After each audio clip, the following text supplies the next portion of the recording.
بسم الله الرحمن الرحيم، وأصلي وأسلم على سيدنا محمد المبعوث رحمة للعالمين.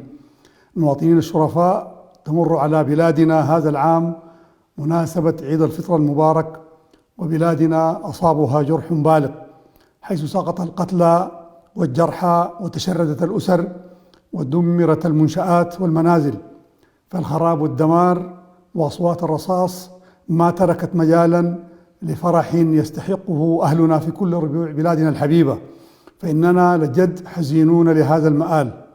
لكن يبقى الأمل الدائم في أننا مع شعبنا العظيم سنتجاوز هذه المحنة ونخرج منها أكثر وحدة وقوة وتماسك، ويزداد هتافنا قوة.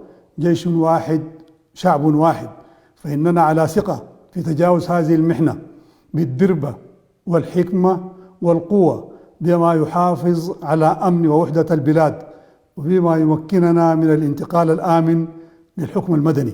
المواطنين الشرفاء، إننا إذ نترحم على كل شهداء بلادي نتمنى الشفاء للجرحى، وندعو الله أن يعود علينا هذا العيد وبلادنا تنعم بالأمن والسلام.